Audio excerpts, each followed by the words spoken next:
Alors, bienvenue à tous. Stéphane Roy, maire de la municipalité de Notre-Dame-du-Lot, pour une réunion spéciale. Alors, mesdames, messieurs, avis spécial vous est donné par le sous-signé qu'une séance extraordinaire du conseil de cette municipalité est convoquée par le maire, M. Stéphane Roy, pour être tenue au lieu ordinaire des séances du conseil sur le site principal le mercredi 10 juin 2020 à 8h30 et qu'il y sera pris en considération les sujets suivants, à savoir 1. Dépôt d'une demande d'aide de financement dans le cadre du programme d'aide à la voirie locale RIRL. Point numéro 2. Dépôt d'une demande d'aide de financement dans le cadre du programme d'aide à la voirie locale volet AIRRL. Point numéro 3. Achat d'un panneau de vitesse. Point numéro 4. Entente d'entretien d'autobus du centre ressources jeunesse. Point numéro 5. Contrat entretien des fleurs et haltes routières au lac Campion. Est présent à l'Assemblée municipale M. Étienne Saint-Louis, conseiller municipal. M. François Monnière, conseiller municipal. Mme Julie Sylvestre, conseillère municipale, ainsi que moi-même, Stéphane Roy, maire de la municipalité. Également présent à l'Assemblée, Mme Christine Gontier-Gignac, directrice générale de la municipalité, et Mme Gisèle Lauzon, directrice générale adjointe de la municipalité de Notre-Dame-du-Lot. Chaque membre du conseil a reçu l'avis de convocation en main propre. Alors, on débute au point numéro 1. Dépôt d'une demande d'aide de financement dans le cadre du programme d'aide à la voirie locale. C'est concernant des travaux sur le chemin du ruisseau Serpent. Une subvention qui serait payée à 75% par le gouvernement via le ministère du Transport du Québec.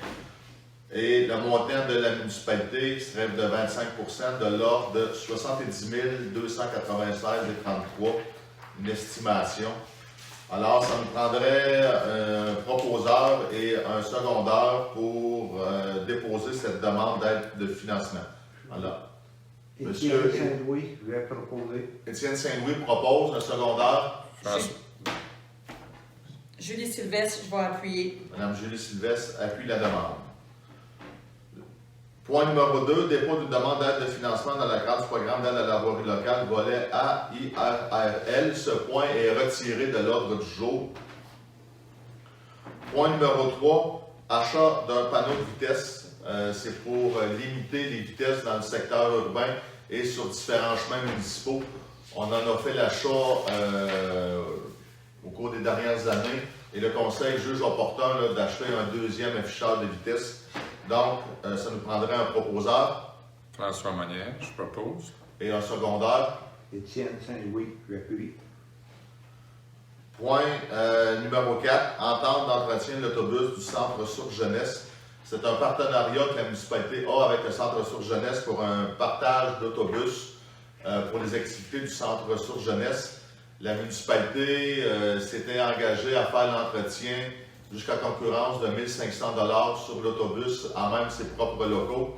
Suite à des vérifications avec nos assureurs, on ne peut faire l'entretien autre que nos véhicules à nous. Donc, ça nous prendrait un proposeur pour rembourser sur présentation de facture jusqu'à un maximum de 1 500 $ par année les coûts de réparation et d'entretien de l'autobus du centre ressources jeunesse. Alors, ça nous prendrait un proposeur. Julie Sylvestre, je vais proposer. François Monnière, je vais appuyer. Et le dernier point, contrat d'entretien des fleurs et haltes routières du lac Campion. Alors, ça serait de donner le contrat à M. Yves Strévé, selon les termes et conditions que vous avez sur votre document, soit pour l'arrosage des fleurs, un montant de 2 500 $ et une somme de 2 050 $ pour le nettoyage des toilettes et l'entretien de la halte routière au lac Campion et l'autre toilette au secteur village à la descente de bateau. Alors, ça nous prendrait un proposeur. Je vais proposer. Étienne Saint-Louis. Et un secondaire. Julie Sylvestre, je vais appuyer. Merci. L'ordre du jour étant épuisé, l'Assemblée spéciale est terminée. Alors, merci à tous. Je vais proposer la levée de l'Assemblée. Je vais seconder la proposition. François Monnière.